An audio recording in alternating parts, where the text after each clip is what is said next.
Assalomu alaykum hurmatli obunachilar.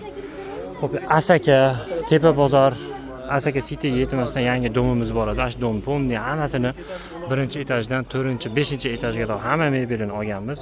Xudo xolasa men olib kelib bir chekadan o'rnatish boshlayapmiz. Domning razmeri kichikligini hisobiga hammasiga 1.70 ish qilib berganmiz. 1.850.000 so'mdan.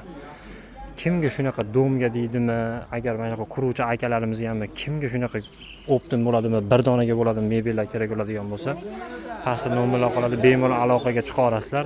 Xohlagan rangingizdan, xohlang gullik, xohlang однотомный mokriy, xohlang sariq mebelning rang, xohlang och rangidan, xohlaganingizdan bor. Hozircha 10 komplet, o'zi общий 50 ta bo'lgan. 10 kompletni olib kelib o'rnatishni boshladik. Xudo xolasa, pastda nomerlar qoladi, bemalol aloqaga chiqarasizlar.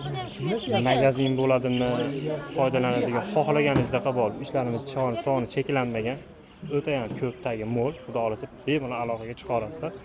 1.850.000 so'mdan 1.70 ga balandligi 2 metrligini olib kelib beryapmiz. Yana shunaqa bitta bo'lsa ham, 10 bo'lsa ham, 100 bo'lsa ham bemalol aloqaga chiqarasizlar. Hamisha bor, tugab qolmaydi. Aloqaga chiqarasizlar.